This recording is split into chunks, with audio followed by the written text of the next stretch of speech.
Provérbios capítulo 4.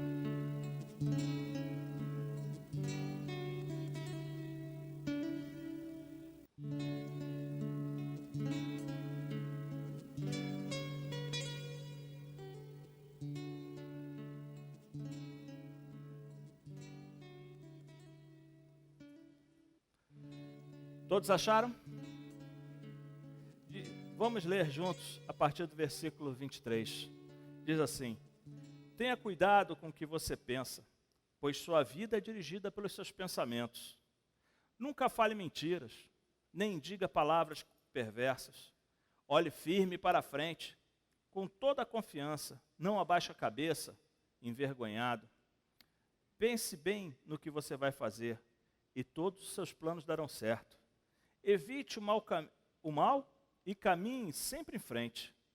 Não se desvie um só passo do caminho certo. Amém. Pai, louvado seja o teu glorioso nome. Senhor, que tu possas ter misericórdia de nossas vidas e que tu possa nos usar, Pai. Tu possa abençoar o coração de cada um que está aqui hoje, de cada um que irá ouvir essa palavra. Pai, que o coração deles também sejam abençoados e que nós consigamos falar daquilo que tu queres que seja falado. É o que nós pedimos em nome de Jesus, Pai. Amém. Irmãos, nós estamos vendo, eu coloquei esse título, Aonde está a tua mente? Ou, nas versões mais antigas, dizia onde está o teu coração? Ou, ainda, como você pode caminhar? Também poderíamos dizer isso, né? Ou como Deus, caminhar no sentido de andar com Deus, né? E nós vemos que as coisas hoje estão muito difíceis. Motivo esse de eu tentar, trazer a vocês essa palavra. Espero que Deus me use, me ilumine para dar a vocês estratégia, dar a mim também estratégia, para que nós possamos sair daqui hoje abençoados, para que de alguma forma eu possa ser usado para abençoar a vida de vocês no que vocês precisarem, de acordo com as suas necessidades. Então, esses últimos tempos nós temos visto que as coisas não andam bem, né? Nós vemos, eu estava conversando essa semana com a minha esposa, como é engraçado, não muitos anos atrás, 20 anos, não sei, para mim já não é mais muito, né? Mas se a gente olha ali do lado esquerdo, então jovens ali, a gente fala, pô, esse cara está louco, né? Muitos deles não têm 20 anos ainda. Mas há 20 anos atrás, eu lembro que aqui mesmo na igreja, nós marcávamos uma saída com os grupos, assim, em grupos, vamos fazer um piquenique. A gente passava, ia aqui para o Parque Toronto, fazer um churrasco. Eu lembro uma vez que nós fizemos um churrasco lá, passamos da manhã para a tarde assim, foi algo muito bacana, acho que tínhamos umas 40 pessoas bem ali, e fizemos um churrasco, e foi muito legal. E aquilo ali nos enchia o coração, né? Nós marcávamos, mas eu não sei se vocês notaram, de uns anos para cá, se alguém chega para você e fala, vamos marcar um piquenique, vamos lá no Parque Toronto, o cara falou, tá louco, eu vou lá fazer o quê? Vou lá ser picado por mosquito, vou lá para a formiga me picar, ficar cheio de calombo, eu vou fazer o quê lá? Não tem o que fazer lá, vamos fazer um churrasco. Que churrasco, cara, sai de lá fedendo a carvão, fedendo a gordura, né? As mulheres vão falar, poxa, como é que é aquilo que faz lá, hoje já não é nem mais escova, aquilo que é permanente lá. A minha chapinha vai de chapar, né? Então, a gente vê que as pessoas, as coisas que enchiam o seu coração, ou o nosso coração, lá atrás, hoje já não enche. Nós vivemos num mundo que nos leva a ser consumistas. Nós ouvimos agora do nosso irmão, a respeito da estatística que foi feita nos Estados Unidos, onde 1/3 a meio, ou 50% da população americana onde os americanos, de 1/3 a 50% vivem em dívidas, vivem em juros. Ou pagaram, os americanos pagaram de 1/3 a 50% de juros durante sua vida. E nós não notamos que certas coisas entraram no nosso meio, certos conceitos entraram dentro da nossa infantilidade, digamos assim, a nossa falta de malícia. E nós fomos mudando. E nós fomos deixando de nos satisfazer com as coisas pequenas, fomos deixando de nos satisfazer com o que é real, com a amizade, fomos deixando de nos satisfazer com aquilo que para Deus realmente importa, que é algo que se chama comunhão. Comunhão não é gastar. Comunhão não é para uma churrascaria, comunhão não é para um bistrô.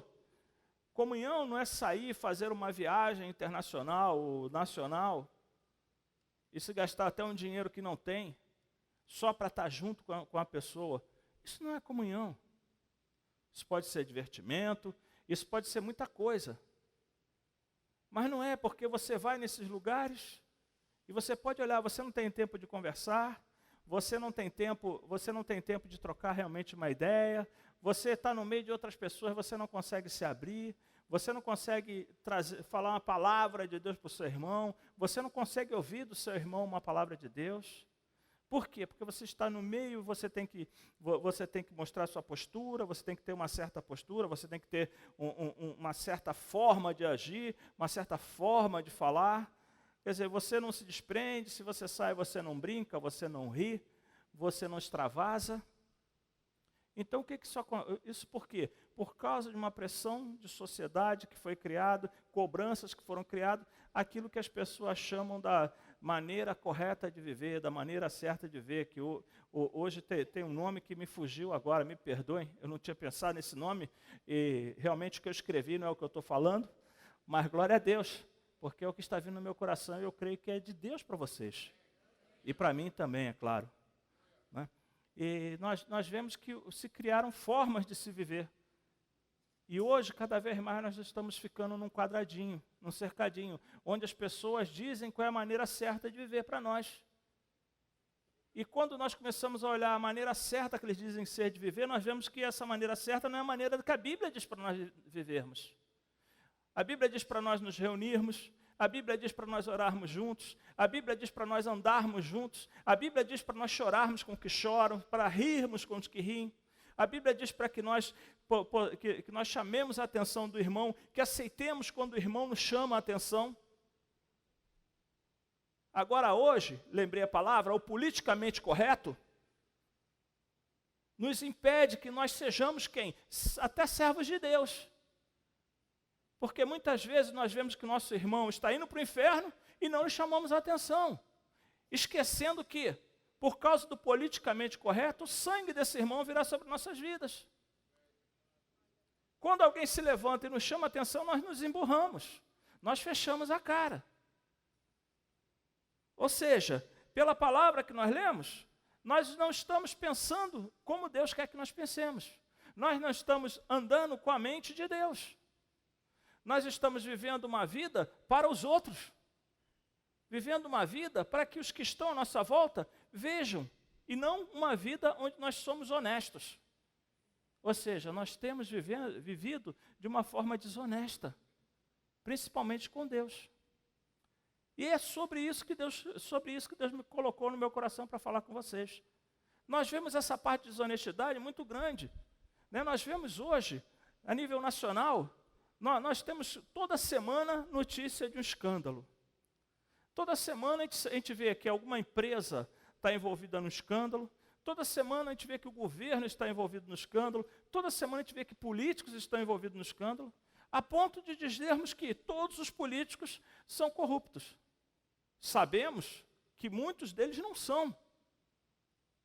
Mas esses que não são, não conseguem talvez se impor, não conseguem sobressair ou não se esforçam para sobressair no meio dos que não são, dos que são, né, corruptos. Por quê? O politicamente correto. Eles não querem ir contra os outros. Então, no fundo, existe corrupção também aí. Porque se eles não falam nada para não perder as benesses, aquilo que eles precisam chegar a ganhar, eles também, infelizmente, estão sendo como os outros. Porque a corrupção não se dá só quando você pega dinheiro. A corrupção se dá também quando você deixa de colocar o seu pensamento. A corrupção se dá quando você se submete a um pensamento que não é o que Deus quer para a tua vida. A corrupção se dá quando você se deixa levar por uma situação que não é que Deus quer para a tua vida. Isso é no trabalho. Eu estou falando do político, gente, mas tira o político fora, é todos.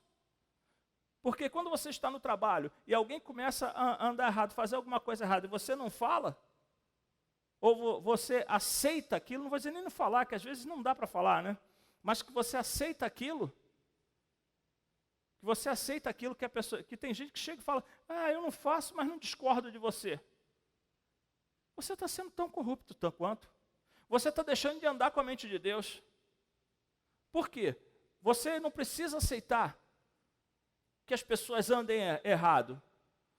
As pessoas querem andar errado, elas que errem.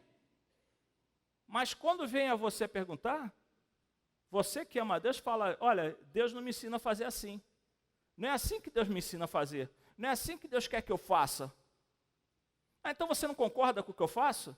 Falei, o que você faz, você vai ter que responder. Está errado. Eu quero só te dizer que o que você faz diante de Deus está errado. Eu não faria a mesma coisa. Agora, não posso mudar tua mente. Isso você pode falar. Eu não posso mudar tua mente, mas você saiba que diante da palavra de Deus e diante daquilo que eu aprendi de Deus, isso não é a forma certa de agir. Então você falou, né? Talvez as pessoas não vão gostar muito, mas eu garanto que você vai se sentir muito bem. Você vai se sentir muito bem por não ter dito com a tua boca, ter criado uma aliança com a pessoa que está errada. Porque quando você diz que, não sei o quê, você está criando uma aliança com ela. Uma aliança de aceitação. Onde você só vai ter a parte ruim. Porque o dia que der errado, ela vai dizer que você sabia e que você aceitava. Você nunca falou nada. E a gente vê isso em todos os termos. A gente vê isso também na parte internacional. Mesma coisa, como é que está o mundo hoje? O mundo vive em pé de guerra. Vive em pé de guerra. A gente está vendo que hoje a Rússia, os Estados Unidos e a China, eles estão brigando pelo controle do mundo. Isso a nível bélico e a nível comercial. A China está aí, todo mundo, os economistas morrem de medo que a China quebre, porque se a China quebrar, o mundo inteiro quebra. E vai quebrar. Ouçam o que eu estou dizendo, vai quebrar porque é bíblico. Está lá em Apocalipse, que existirá no mundo antes do aparecimento do anticristo, existirá no mundo hiperinflação. A hiperinflação o que é? É você com um carrinho de dinheiro para comprar um pãozinho. O dinheiro vai deixar de valer o que vale. Isso infelizmente vai acontecer. É bíblico, e se é bíblico, vai acontecer. É triste, mas é verdade. Outra coisa que acontece, eles estão lá, né, correndo numa corrida armamentista, estão lá, todos eles agora, né, estão lá na Síria, lá jogando bomba na Síria, para ver quem consegue jogar mais bomba. Aí diz que um está reclamando que o outro cagueta. Não, quando eu vou jogar bomba, o cara cagueta que eu vou jogar bomba 3 dias antes. Já começa a falar que a minha janela de bomba é aquele horário, os caras conseguem fugir. Eu não cagueto ele. E a coisa está assim. Eu não sei onde que isso vai parar. Mas sei o seguinte, que os cristãos estão sendo massacrados. Eles falam, né? Lá, teve esse atentado na França, todo mundo falou. O repórter na TV chorava. Olha, morreram 120 e poucas pessoas. O repórter chorava. Mas nunca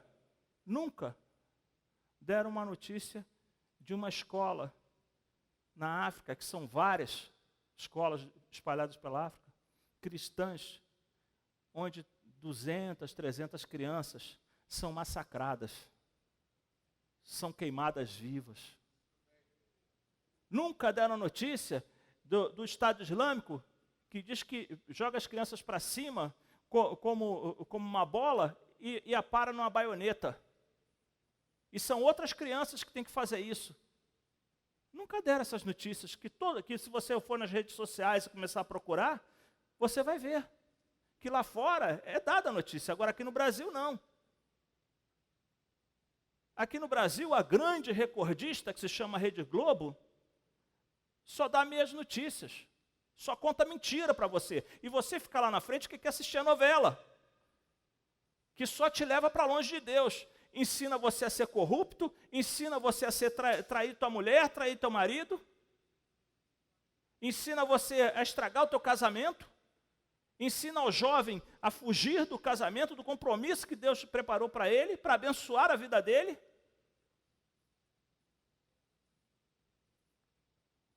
Sabe, por mim, ninguém assistia a Rede Globo. Sabe, não assistia nenhuma delas, a verdade é essa, nenhuma delas, porque todas são mentirosas. Foi noticiado no mundo inteiro que o Lula, que foi teve um pedido de prisão para o Lula. Aqui no Brasil ninguém falou nada. Pode ser que o mundo inteiro tenha mentido, né? Tenha falado mentira. Eu não sei. Pode ser que a TV lá de Portugal, que fez a reportagem, tenha mentido. Lá da Portugal Telecom. Eles estão mentindo, não sei. Eu posso estar errado. Me desculpe se eu estiver errado. Por isso que aqui não falou nada. Mas aqui não falou nada. Nem que eles estavam certo ou errado. Nenhum. O pessoal fala que a Veja é a grande revista contra, né, que é contra o povo. Pergunta se saiu uma linha na Veja. O pessoal fala do Reinaldo Azevedo, que é um grande, que é contra, não sei o quê. Pergunta se ele falou um A respeito. Não falam. Por quê, gente? Apeguem-se com Deus. Apeguem-se com Deus, porque não existe situação e oposição. Desculpe, mas existe um grande teatro, onde cada um olha o seu interesse. Não olham a verdade, olham o seu interesse. Primeiro o seu interesse. Se der espaço para falar a verdade, eles falam a verdade. E digo uma outra coisa, não é por isso que vão deixar, política não vale a pena. Política vale a pena.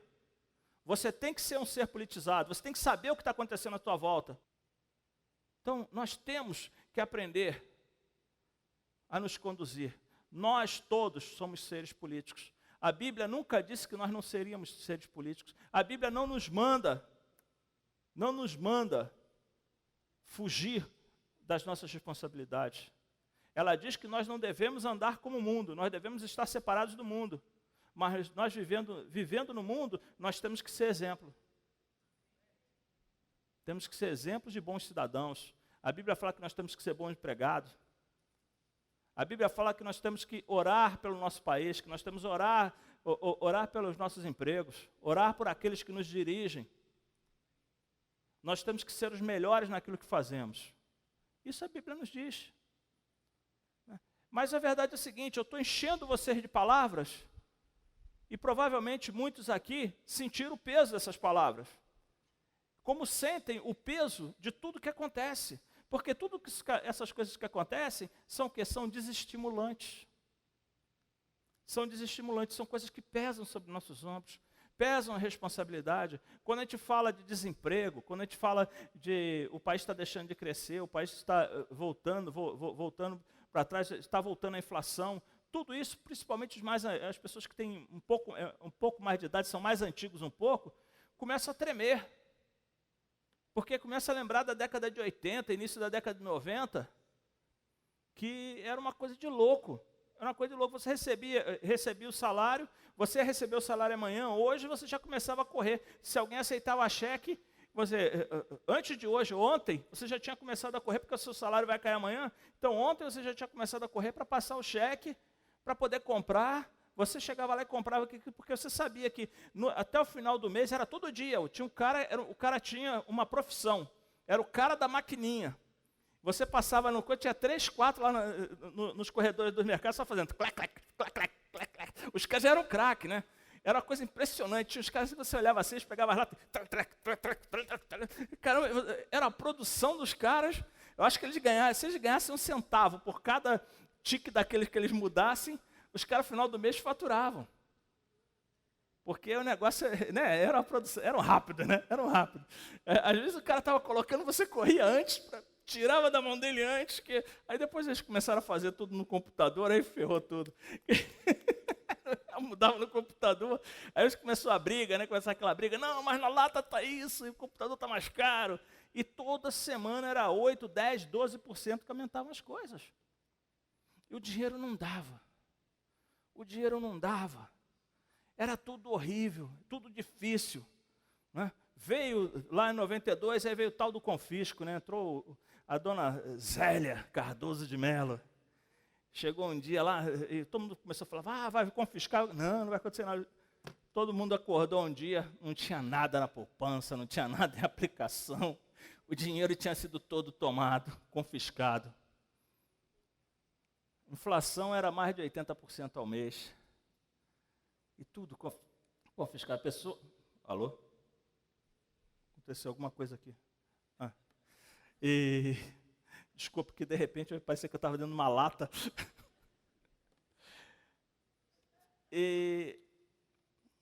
Graças a Deus, né, encontraram-se meios, houveram méritos, né, houveram méritos da equipe do Fernando Henrique, quando ele era ministro da Economia, do falecido Tupetinho lá, Itamar Franco, e lançaram, né, o Plano Real. E a turma que está aí hoje é tudo filho do Plano Real. Não havia inflação, o povo começou a se acalmar, o estresse começou a baixar. Infelizmente, essa facilidade toda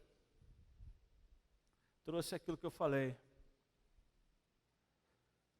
Né? O dinheiro passou a sobrar no final do mês. Aí o que aconteceu?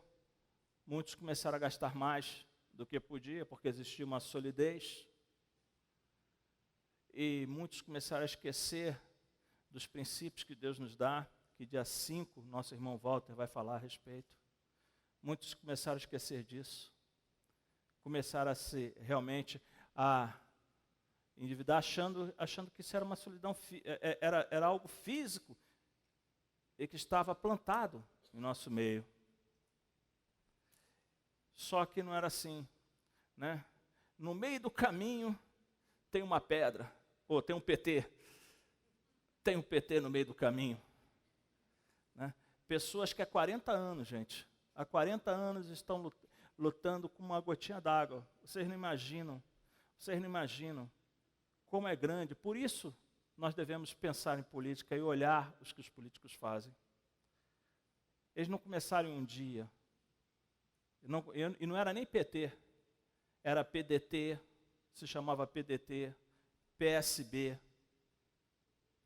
O PT ainda não existia, mas eles estavam desde lá. Eu lembro que eu fiz parte, fiz alguns cursos, assim, assisti, né, não fiz curso, assisti algumas palestras de doutrinação do MR8, do PCB. Partidos comunistas, que nem eram partidos, eram células comunistas no Rio de Janeiro, na época. Né? E eu lembro da Fátima. Fátima era doutrinadora do MR8, Movimento 12 de Outubro. Oi? 8 de Outubro. Movimento 8 de Outubro. Né? Movimento Republicano 8 de Outubro, né? É. E a Fátima nos era doutrinadora. E graças a Deus, um belo dia, Jesus salvou a Fátima. Salvou eu também. Né? Eu louvo ao Senhor por isso. Mas a coisa não é como a maioria das pessoas pensam.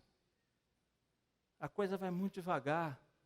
Eles colocam um funcionário ali, uma pessoa ali, né? Coloca uma pessoa lá, e eles são calmos, eles têm tempo, eles não querem as coisas para ontem como nós. E durante anos, eles foram fazendo até chegar onde chegaram. O Brasil não abriu o olho, os militares não abriu o olho, eles fizeram um Foro de São Paulo. Se você entrar e ler o estatuto deles, vocês vão ver. Se chama Grande Pátria. Isso vai ser difícil. Mas isso não é só conosco. Isso está na Bíblia que isso aconteceria. Não no Brasil, mas no mundo inteiro. A falta de fé, o esfriar da fé, a dificuldade de seguir ao Senhor. Diz que muitos perderiam o fôlego, e não é o que acontece hoje. Quantos se suicidam? Eu ouvi semana passada, retrasada, se eu não me engano, na CBN, que o número de suicídio entre jovens no Brasil cresceu não sei quantos %. Os jovens não aguentam, porque eles não conseguem ver futuro. Eles não conseguem enxergar que amanhã alguma coisa de boa vai acontecer. O cara chega, fala, ele vê a faculdade, vê a luta pela faculdade, vê que alguém, porque diz que tem uma cor diferente, ou que infelizmente não teve uma condição social melhor, entra na frente dele que estava se esforçando, queria se esforçar, e chega lá no final, ele vê que só os amigos, só quem pertence a uma panelinha que consegue os melhores empregos, quem consegue as coisas, ele começa a se desesperar, ele fica quieto, ele se fecha, ele não consegue ver que Deus pode agir na vida dele, porque ele não conhece Deus, porque tudo que está em volta conspira para que ele não veja Deus. Tudo que está em volta conspira para que o politicamente correto que implantam na vida dele, que as TVs implantam, que os programas, que os filmes que são feitos implantam, é para quê? Para que ele não olhe para Cristo. É para que ele não olhe que existe uma vida, que existe um Deus que fez tudo isso. Alguém que pode intervir na vida dele, alguém que pode intervir na história dele, alguém que pode mudar a sua vida, pode fazer algo muito maior, pode fazer o deserto florescer. E o que ele faz? Como ele não vê saída, como ele não vê nada, como ele só vê dificuldade, quando ele olha, ele não sabe escrever, ele não sabe fazer uma conta, ele passou de ano, mas não aprendeu. Ele se mata, ele se enfia nas drogas, ele vai fugir de algum jeito. Por que que isso acontece também?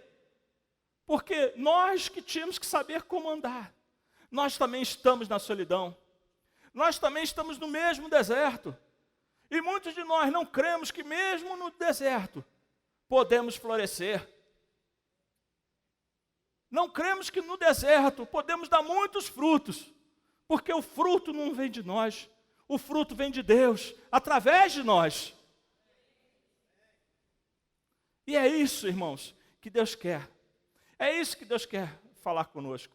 É isso que Deus quer que nós nos preparemos. Deus quer que nós aprendamos a andar.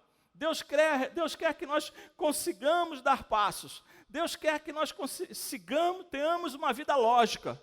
Porque Deus é lógico, no meio de toda essa falta de lógica que é o mundo, que se diz lógico, mas que não é. Então, visto isso, irmãos, visto isso,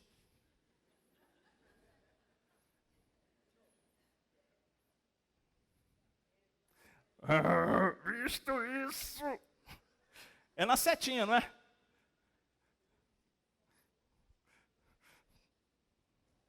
Deixa eu desligar e ligar. Ó, desliguei, liguei.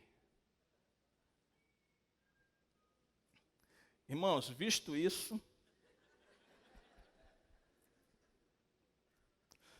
alguém dá um toque para mim aí?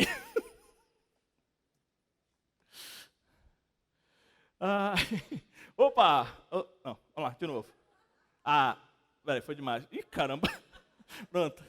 Visto isso, irmão, não se deixe levar pelas aparências das coisas.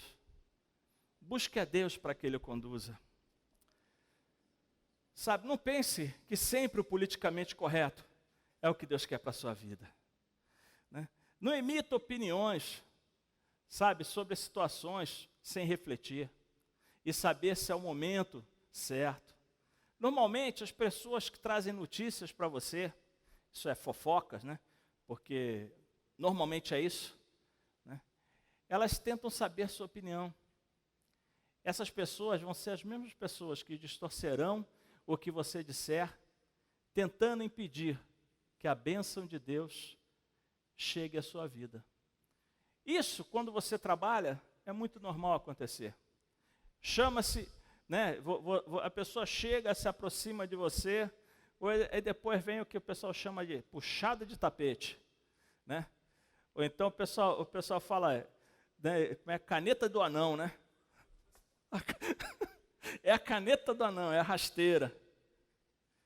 Então, irmãos, você é cristão, ouça o que Deus diz para você. Ouça o que o Espírito de Deus tenta ensinar na sua vida.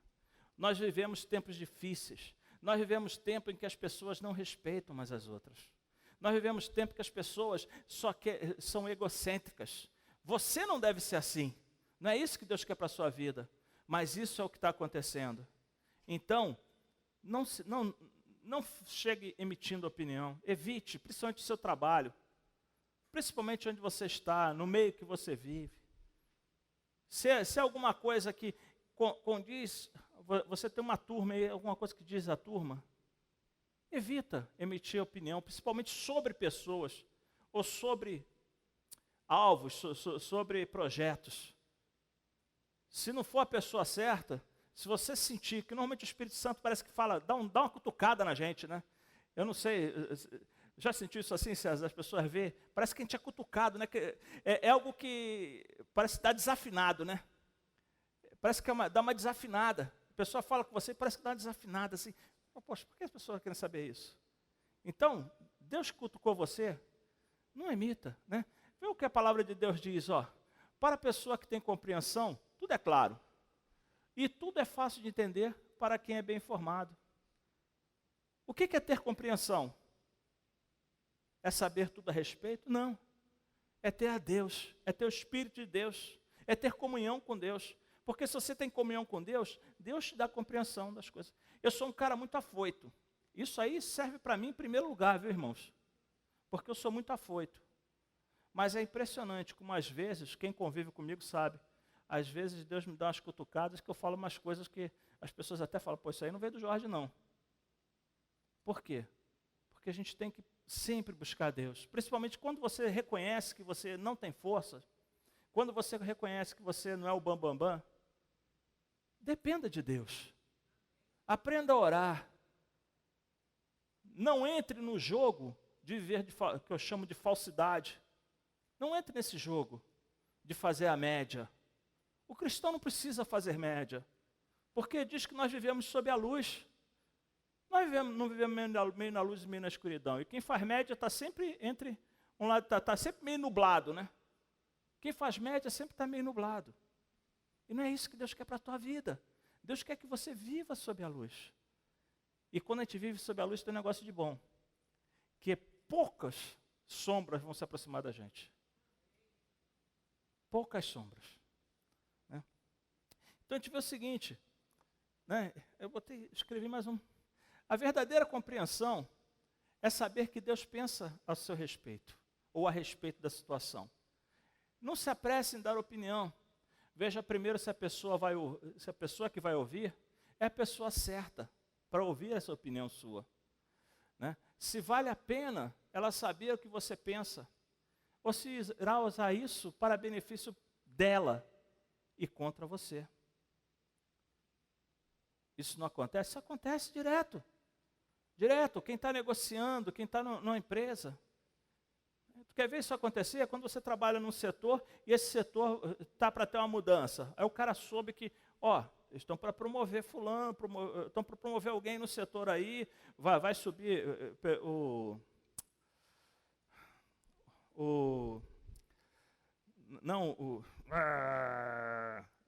desculpa, ficando velho, viu? É duro, rapaz, o fluxo, não o fluxograma, mas o organograma, o organograma do departamento vai crescer, então vai surgir novas gerências, vão surgir novas chefias, novas supervisões. E, poxa, parece que o pessoal vai pegar negócio aqui de dentro. O que os espertos... Olha, primeiro eles começam a olhar. Normalmente eles são os caras que vivem só na sombra ali, né? E eles começam a ver quem são as pessoas que se destacam. Porque ele conhece quem trabalha, ele conhece quem tem capacidade. E o que ele faz? Ele não se dá com a pessoa, ele não gosta da pessoa, mas ele começa a se aproximar. E começa a fazer o quê? Entrar em assuntos polêmicos. A respeito do trabalho, a respeito do que faz, a respeito das chefias. E começa a sondar. E a pessoa chega, se Deus não está com aquela pessoa para abençoá-la, o que ela vai fazer? Ou se a pessoa não ouve o que Deus diz a ela, se ela procura ser afoita e não faz questão de sondar de Deus, pedir a Deus sabedoria, ela vai e fala, emite opinião. Quando emite opinião, esse esperto corre lá na chefia e fala, pô, fulano está falando isso, está falando aquilo. O que o cara olha? Né? O cara chega e fala, caramba, eu estava pensando nesse cara, risca ele. Risca ele. Por quê?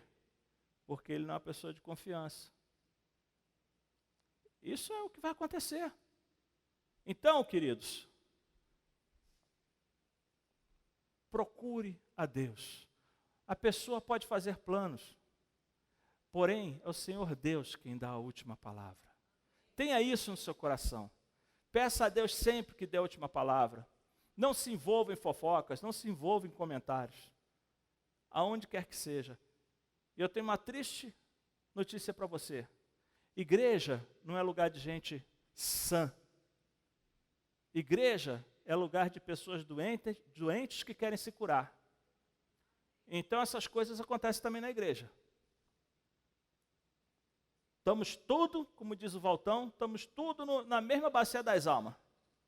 Somos todos carentes da misericórdia de Deus. E como carentes da misericórdia de Deus, todos nós pisamos na bola de vez em quando. Certo? Pedi para vocês se colocarem em pé.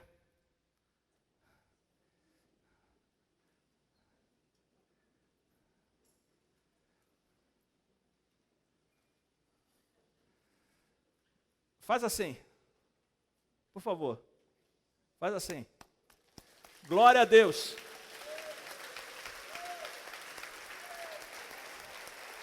Amém. Podem se assentar. Pronto, já dá para vocês aguentarem mais 5 minutos.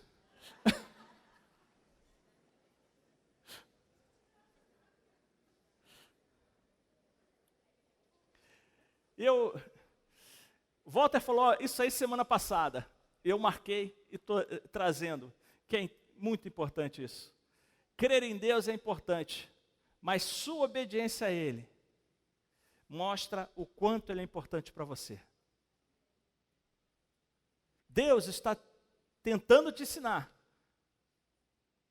Existe toda a tua parte, a tua lógica não querendo ser ensinada, e junto com isso existem forças espirituais, infelizmente, existem forças espirituais malignas que não querem que você aprenda.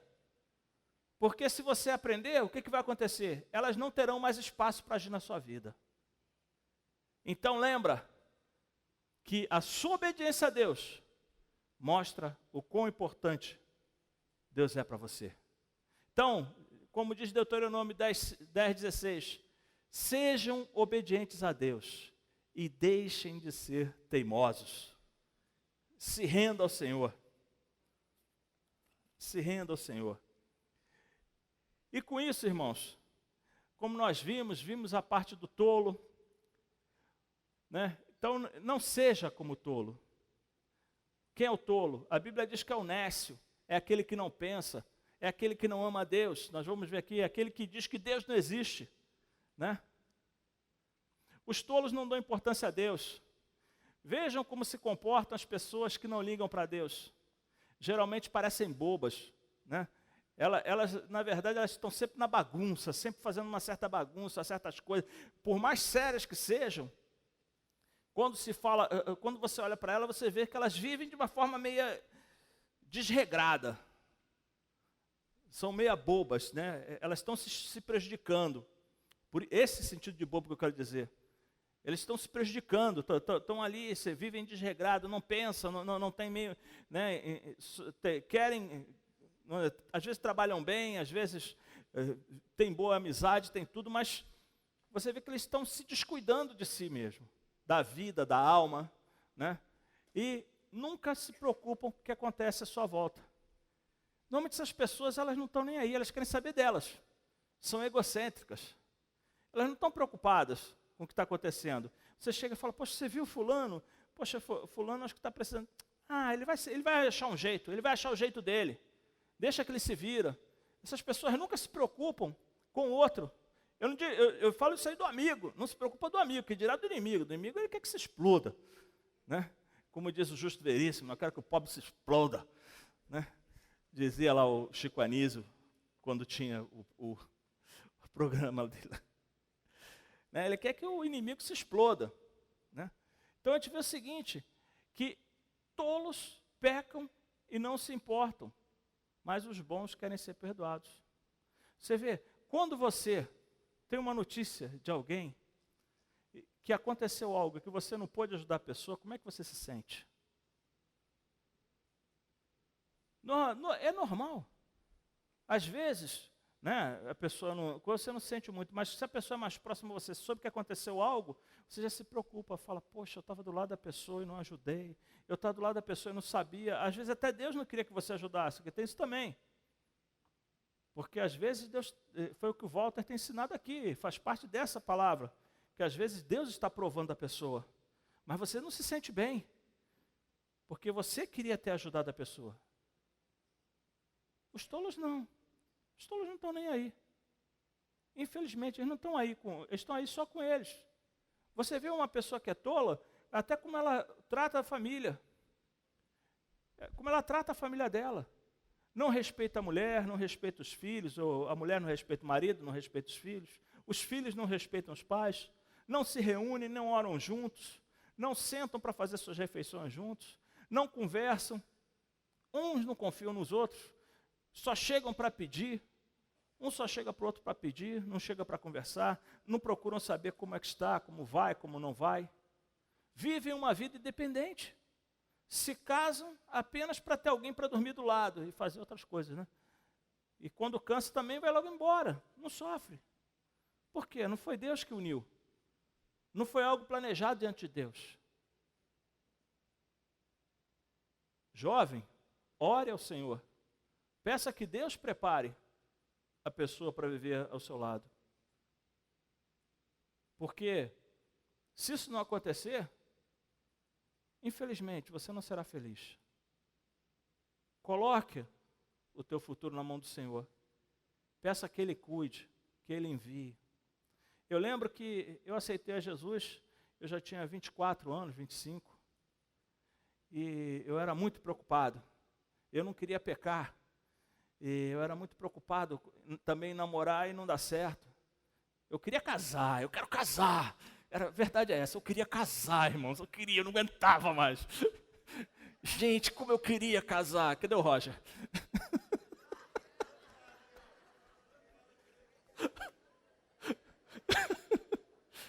E eu orava, eu chorava. Senhor, eu quero casar, Senhor, manda minha esposa, Senhor, manda minha esposa. Aí eu li aquele livro, né, tão lindo, que o Walter ama tanto, recomendo até, Quarta Dimensão. Eu fiz listinha, como que ia ser minha esposa. E botei no meu espelho, no meu armário, eu abri a porta do armário, eu vi a listinha. Minha princesa. Poxa vida, essa vai ser minha princesa. Né? E orava ao Senhor. Mas eu orava com sinceridade. Que sempre aparece, né? Sempre tem uns meteoros, né, que cruzam assim, os satélites, né? Que passam, né? Tem sempre aquelas que estão mais desesperadas que a gente, né? Então sempre aparecia aquelas que eram mais desesperadas, sabe? Aí, e a gente ali carente, querente, né? Carente e querente ainda, né? Que te fazia, será que é isso aqui? mas eu sempre orei. E sempre esperei Deus falar. Sempre esperei Deus falar. E a resposta era não. Eu não aguentava mais ouvir não. Eu não aguentava. Aí eu cheguei para ele e falei, eu acho que eu tenho que me fazer eunuco. Não adianta. Eu comecei a orar a Deus para tirar o desejo, né? Porque não aparecia ninguém. Fazer o quê?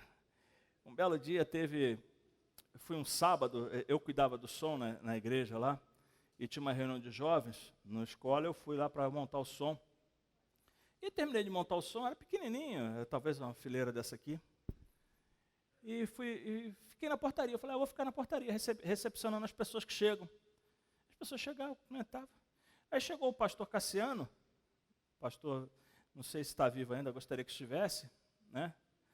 E com duas moças. Estou vindo aqui, não sei o quê, daqui é a moça, essa é a fulana, essa é a Beltrana. Eu nem ouvi a voz, nem ouvi o nome direito, né? Nem ouvi.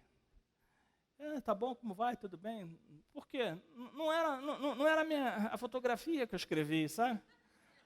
Não era a fotografia que eu escrevi. Entendeu? Aí fui. E as moças, levei lá para frente, elas lá para frente, junto com o pastor Cassiano. Eu sei que as moças saíram da frente, não quiseram ficar lá na frente, foram lá para trás, para a última fileira, onde eu estava sentado. Aí sentaram. E está lá louvando, o pastor Cassiano está dando a palavra. Aí eu ouvi, audivelmente assim, é essa. E eu ouvi minha voz falando, é essa. E eu ouvi outra voz falando, ore. E eu olhei para o lado, quem que entrou? Né? Quem que entrou? A porta estava fechada? Quem que está falando aí? Né? E eu olhei assim, eu olhei para o lado e vi que tinha uma moça morena, cabelos cacheados, grande, sabe? Estilo Gal Costa, daquela época da Gal Costa lá atrás. Vocês têm que pegar uma coisa da Gal Costa lá de 80, a foto lá de 80 da Gal Costa. Assim, aquele cabelão, né? Aquela armada. E fiquei assim, aí tremeu as pernas, né? As pernas tremeram. Aí eu entendi o que era, né? Entendi o que era. Aí eu fui para casa. Terminei no final, cumprimentei, falei, de onde vocês são? Falei, São Paulo. Falei, poxa, de São Paulo, caramba, ainda lá longe, né? Tá bom. E fui para casa, e cheguei em casa, e aí fui falar com Deus, né? Falei, abri a porta do meu armário e falou assim, olha o que eu te peço. Não é o que eu te pedi. O que houve? O telefone naquela época era de cabo, dava umidade na linha, deu ruído. Não era bem assim, né? E eu sei que eu comecei a ficar, irmãos, parecia que eu ia ter um ataque do coração. Não sei como é um ataque do coração, porque eu nunca sofri do coração, mas eu comecei a ficar ansioso e doía o peito. E eu comecei a orar, Senhor, tira isso de mim, tira isso de mim. Eu deitava, não dormia. Embora no Rio de Janeiro deitar e não dormir é fácil, né? Ainda mais quando a gente está em fevereiro, né? Verãozão. E eu não dormia, e voltava, e orava, e não dormia. Aí fui lá na porta do armário, arranquei aquele negócio, nada, joguei fora. E voltava, e orava, não dormia. Dormia. Quando foi 5 horas da manhã, eu lembro até hoje a oração que eu fiz. Falei, Senhor, seja feita a tua vontade, não a minha. Dormi, eu tinha que levantar às 10:50 para poder estar na igreja antes das 8, que eu tinha que montar, que era uma rádio com um grande auditório, talvez maior que esse aqui, e eu tinha que montar o som, porque como era alugado, todo domingo eu pegava o som inteiro, jogava de manhã, eu que estava na escala, eu que montava tudo, afinava, deixava tudo, e não tinha quem me ajudasse. Né? Como também não tinha quem ajudasse os colegas, quando era a escala deles, né? E aquele domingo era a minha escala. E corri, e peguei tudo, passei, que ficava fora, passei, peguei a Kombi, fui para casa, montei, peguei as caixas, levei as caixas, carrega tudo. E quando deu 8h15, eu já tinha terminado, já tinha ajeitado o microfone, a mesa já estava sintonizada, e quando eu olho assim, eu estava arrumando a coisa assim, quando eu olhei, entra aquela morena, linda, maravilhosa, que o meu desejo não deixava ver. Eu vi uma princesa entrando. Eu vi uma princesa entrando. Já não era o desejo meu, mas algo já tinha mudado lá dentro de mim. Eu vi uma mulher alegre, uma moça alegre entrando, bonita, em pé, sabe? Não tinha diferencial corrido, tinha nada, ó, retinha, magrinha, ajeitada. Ajeitada. Ah, que bênção. Aí cheguei, oi, tudo bem? Ela olhou assim, tipo assim, pô, que cara folgado, tudo bem, né?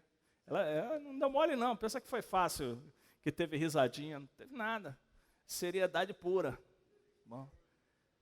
Aí eu cheguei perto, falei, se importa que eu sou sentado do seu lado aí durante o culto? Era eu que estava escalado lá atrás, né? Não, tudo bem. Eu falei, Deus proverá, né? Aí chegou outra irmã, eu falei, poxa, assume para mim aí, cara. Assume para mim, deixa eu sentar. Ô, esse é o dia. E ele reclamando, é o dia. Eu falei, pô, vai aí, mano. Vai aí, pô. Deixa você estar lá. Toma. Depois, ó, domingo que vem eu cuido para você. Tá, mas tu vai ter que arrumar também, hein? Eu falei, não, vem arrumar também domingo que vem, não tem problema. Aí, então tá. Aí foi, que ele viu também, viu o lucro, né? Não ia ter que acordar cedo, pegar as caixas, pegar o carro, levar para lá, esticar fio, né? Eu ia fazer tudo para ele só ia ter que ficar ali durante o culto cuidando do som, mais nada. Viu o negócio. Aí eu fui, sentei, fiquei lá. E eu olhava. Né? E ó, e ela olhava assim desconfiada. Aí bem, chegou a noite. Tinha o culto de manhã, o culto à noite. Chega a noite, ela volta. Aí quando chega um monte de marmanjo. Chega um marmanjão lá. Aí quando eu vejo, o cara chega com ela lá, cheio de papo. Desculpa, antes teve uma tarde, a gente fazia naquela época ar livre, né? E já foi o Jorjão lá. Eu perguntei se ela queria ir no ar livre, ela aceitou. Aí lá, peguei a Kombi, passei lá, peguei ela, com a Kombi lá da igreja, e jogamos tudo para cima da Kombi, e coitada delas, elas nunca tinham andado com carioca antes, né? E eu dentro do túnel, eu estava atrasado, dentro do túnel Rebouças ali, a 120 com a Kombi, e costurando daqui e de lá, coitada, aquele dia ela foi provada, né? E eu sei que quando chegou a noite, me parece 2 ou 3 caras lá, os caras cheios de intimidade. Eu não sabia, os caras tinham feito curso com ela, né? Durante a semana ela tinha ido fazer um curso para missionária do navio Doulos, né? Um navio missionário, que foi lá no Rio de Janeiro. Eu sei que o cara, quando foi sentar, eu já pulei a cadeira e sentei entre os dois, né? O lugar aqui é meu, mano. Tomei posse, né? Tu acha que? Cara, já 5 anos ali, ó, chorando e clamando aos pés do Senhor. A hora que Deus dá, eu vou deixar correr. Nem pensar. E sei que eu conversei com ela e nós começamos a orar, apesar disso, começamos a orar e quando foi em abril, né, o Senhor permitiu que eu viesse a São Paulo, nós começamos a namorar. E tudo correu por Deus, gente. A Damares foi o presente de Deus para a minha vida. Eu lembro que depois que, uma semana antes, Deus falou através de uma irmã, falou assim, eis que eu estou tirando uma rosa do meu jardim para te dar. Era o dia que a Damares estava chegando no Rio de Janeiro. Tinha chegado no Rio de Janeiro. Né? E eu lembro dessa palavra até hoje. E eu lembro como Deus foi bom para mim. como Deus tem sido bom para mim, através da vida dela. Para o meu ministério, sabe? Como Deus tem sido fiel. Como Deus tem, através da vida dela, tem segurado para que eu não faça nenhuma besteira. Para que eu não haja como tolo. Sabe? Porque Deus cuida de você. Talvez você nunca tenha consagrado o seu casamento. Você tenha chegado aqui já casado e nunca tenha procurado consagrar o seu casamento. Quem sabe não seja hoje também o dia de você orar e consagrá-lo a Deus.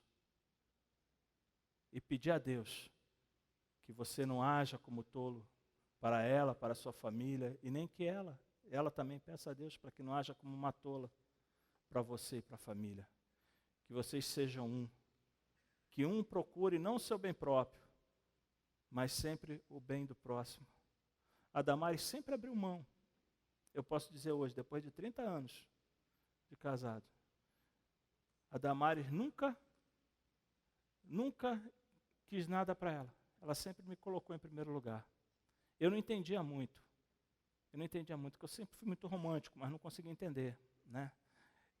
Um dia eu cheguei em casa e olhei assim, coitada, estava comida servida, umas velas em cima da mesa.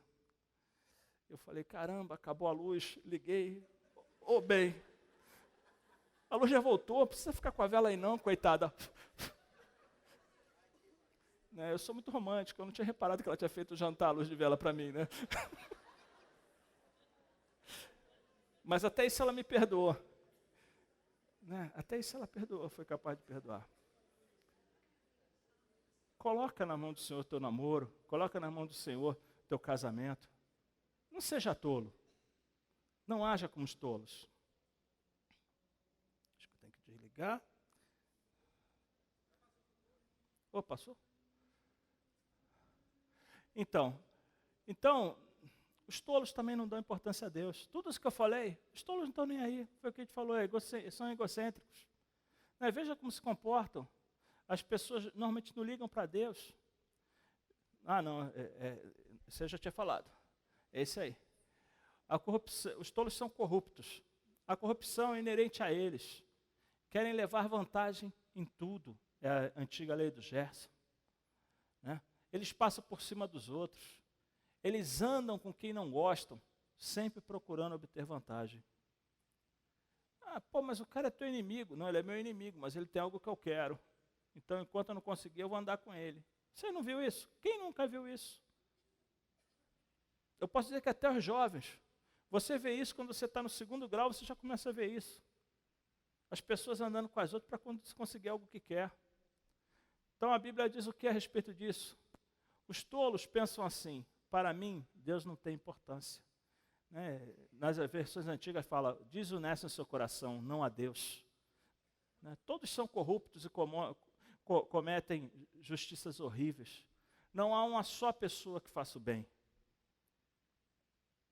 Então, irmãos, seja assim, e você não verá a Deus.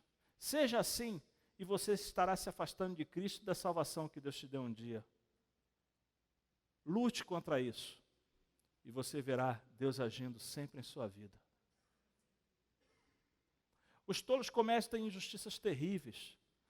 Resultado do que vimos acima é a injustiça que cometem, é a injustiça que eles cometem indiscriminadamente. Por isso que nós vemos o país acontecendo o que é, sendo do jeito que é, a mentira parecendo ser verdade, tudo tratado com mentira, porque eles acreditam que uma mentira contada várias vezes se torna verdade. Para Deus não é assim, irmãos. A mentira contada várias vezes, milhões de vezes, para Deus continua sendo mentira. Mas os problemas causados pelo mau gênio dos tolos pesam ainda mais. A gente vê, nós temos isso em nossas vidas, nós temos isso aí agora, vendo isso na economia. Deixe a companhia dos tolos e vivam, sigam o caminho do conhecimento, que é o Senhor Jesus. O importante é você saber o que Deus pensa. Se você começar a entender o que Deus pensa, com certeza, você vai viver o caminho do conhecimento. Olha só essa palavra. Desde que Deus criou o mundo, as suas qualidades invisíveis, isto é, o seu poder eterno, a sua natureza divina, têm sido vistas claramente. Os seres humanos podem ver isso nas coisas que Deus tem feito. E, portanto, eles não têm desculpa nenhuma. Eles sabem quem Deus é, mas não lhes dão a glória que Ele merece e não lhes são agradecidos. Pelo contrário, os seus pensamentos se tornaram tolos e a sua mente vazia está coberta de escuridão. Irmãos, então eu te ver aqui, desde que Deus criou o mundo, sempre, o que muda? Muda o tal do politicamente correto. Porque quem não quer andar com Deus, sempre teve uma desculpa para não andar. Quem não quer andar com Deus, sempre teve uma desculpa para não estar satisfeito. Foi o que eu falei. Quando nós andamos com Deus, a simples companhia de um irmão nos deixa feliz. A simples companhia, o andar com o irmão, às vezes você passa meia hora com o irmão, parece que você saiu dali refrigerado. Sempre tem algo que se aproveite. E Deus abençoa a sua vida. Mas para essas pessoas, nunca nada está bom. O bom para eles é destruir os outros. O bom para eles é tentar sempre colocar pedra no caminho dos outros. Sempre impedir que os outros andem. Sempre impedir que os outros tenham qualquer felicidade. Que os outros se realizem. Eles não sentem alegria no sucesso dos outros. Ao contrário. Eles sentem muita tristeza. Porque eles queriam ter o sucesso e não deixar que os outros tivessem sucesso. Por isso que você vê pessoas processando outros. Por isso que você vê pessoas entrando com processos. Por isso que você vê pessoas humilhando. Porque, às vezes, um chefe humilha um empregado porque vê felicidade no empregado. Como que ele, não tendo menos que eu, pode ser mais feliz que eu? Eu provei isso, irmãos. Eu provei isso. As pessoas falavam para mim, move um processo, todo mundo, não, move um processo, cara, que você ganha, você é tua testemunha, isso aqui. Eu falei, não. Eu tenho algo que ele nunca vai ter. Gostaria que ele tivesse. Oro para que ele tenha. Mas ele escolheu o caminho dele. Porque eu tenho a Cristo. Eu tenho a Cristo, eu tenho certeza. Eu não tenho nada nesse mundo, irmãos. Não tenho nada. Mas o pouco que eu tenho me supre, me abençoa. Agora eu tenho algo que é eterno. Eu sei que um dia eu vou ouvir uma trombeta tocar. Um dia eu vou ver o meu Senhor falando, entra. Um dia eu vou ver o meu Senhor falando, entra para o gozo eterno. Isso eu tenho, e isso ninguém pode me tirar. Eles podem me tirar até a mente, fazer lobotomia, mas o dia que fizerem lobotomia, a única coisa que eles garantiram foi a minha entrada no céu. Isso, só eu posso abrir mão. Só você pode abrir mão do que Deus te deu. Então, irmão, se agarre na única coisa real que existe nesse mundo. A única coisa real que existe nesse mundo, eu te digo, é a presença de Deus. A única coisa real que existe nesse mundo é a certeza da salvação, é a certeza da eternidade. Não pensa você que quem diz que isso não existe está certo. Por mais que possa parecer que demora, não demora, e logo o Senhor virá. E se Ele não vier, você vai estar com Ele. E você será abençoado e será recebido por Ele. É isso que Ele quer que você creia. É nessa base que Ele quer que você viva. Ele não quer que você viva na base do quanto mais melhor, ou quanto pior melhor, ou quanto melhor melhor. Não, Ele quer que você viva. Quanto mais de Cristo eu tiver, mais eu estarei com Ele, mais abençoado eu serei, mais clareza de mente eu terei para fazer tudo. É isso que Deus quer para você. Bênção, te abençoar. Então temos cuidado, irmãos, para não julgar as pessoas, porque nós falamos aqui, falamos tudo, né? Muitas coisas, mas nós também temos que ter esse cuidado, porque muitas vezes nós caímos no erro de acharmos que somos melhores que os outros.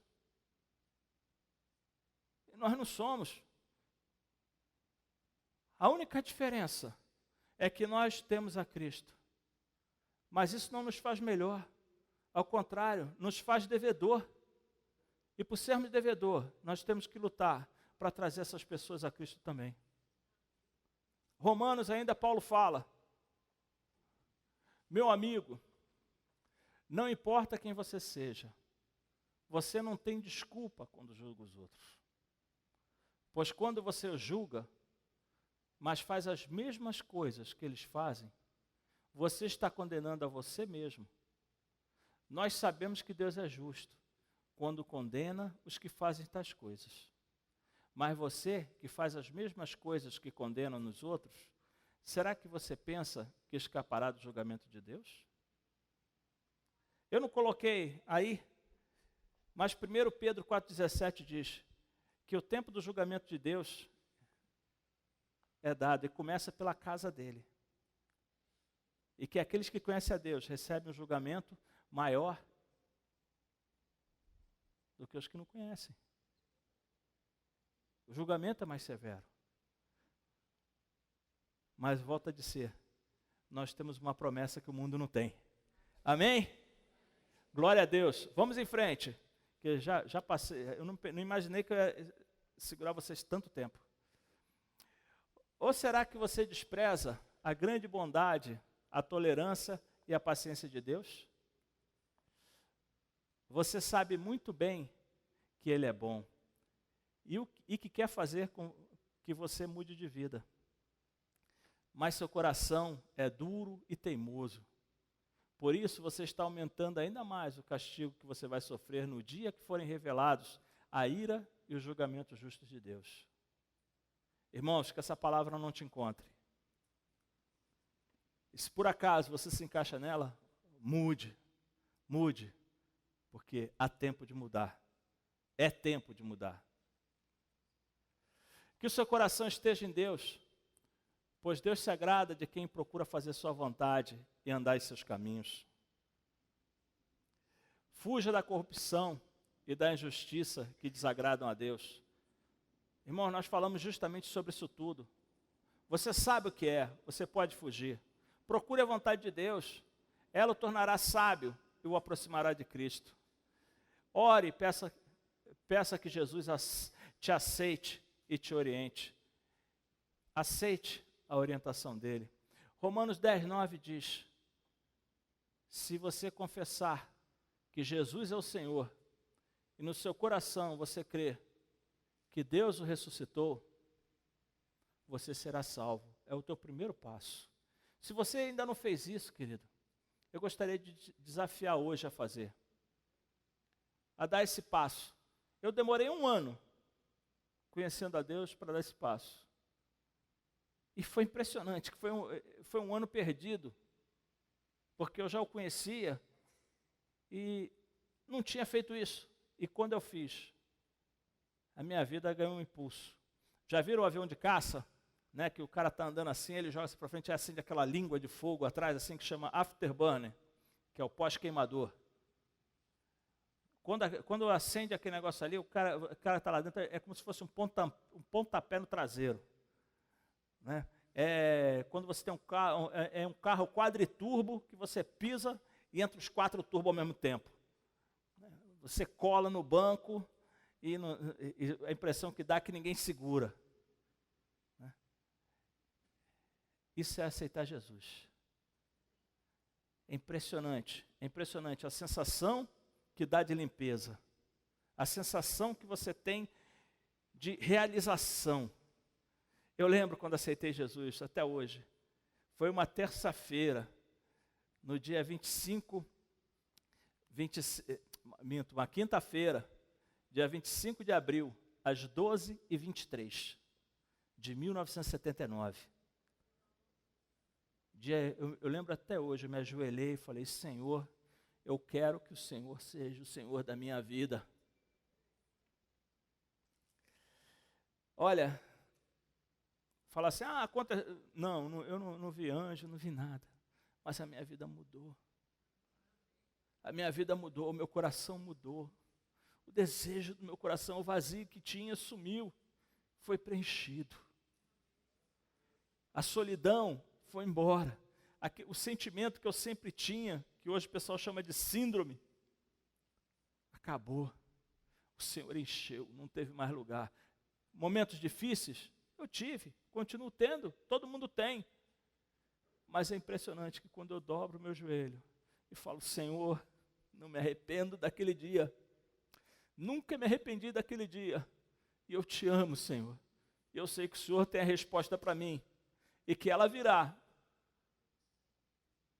Ela sempre vem. Não saia daqui hoje sem declarar isso. Jesus, tu és o Senhor. Quero que tu sejas o Senhor da minha vida. Eu creio que Deus te ressuscitou dos mortos. Não saia daqui hoje sem dizer isso. Vire para alguém hoje, seu amigo que veio com você, alguém que te trouxe, alguém que é seu amigo, fale, gente, eu nunca falei isso, eu quero falar para você isso, que eu creio que Jesus foi ressuscitado. Deus ressuscitou Jesus dos mortos. E eu creio que Ele é o Senhor. E quero que seja o Senhor da minha vida. Teu nome vai ser escrito num livro eterno. Teu nome será escrito no livro eterno. E você vai ver como coisas que você de repente vê sempre vão mudar. Como vão mudar na tua vida para melhor. E que na sua mente esteja cheia dos pensamentos de Deus. Porque se está cheio de Deus, não tem lugar para outras coisas. Saiba, Deus é o justo juiz. É Ele quem tem o julgamento, é Ele quem julga, é Ele quem vai fazer as coisas no tempo dEle. É Ele quem fará a justiça, é Ele quem há de exaltar a tua vida. É Ele que fará com que você seja exaltado na hora certa, a hora que aprover a Ele. É Ele quem vai abençoar você. Saiba que Deus, através do seu Espírito, também dá orientações a você, quando você ora. Controle seus desejos carnais, de justiça e de vingança. Você não pode fazer justiça com a sua irmã, meu irmão. Você não consegue fazer justiça com as suas mãos. Você pode achar que faz, mas entrega ao Senhor, deixe que o Senhor faça a justiça. Se renda a Deus e à sua vontade, porque é a vontade de Deus que deve imperar na sua vida. Amém? Glória a Deus. Então, irmãos, era isso que Deus colocou no meu coração para falar a vocês. E que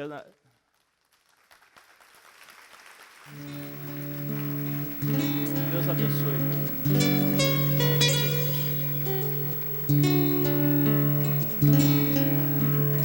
Louvado seja o nome do Senhor. Aplaudam o Senhor, irmãos. Glorifiquem o nome dEle.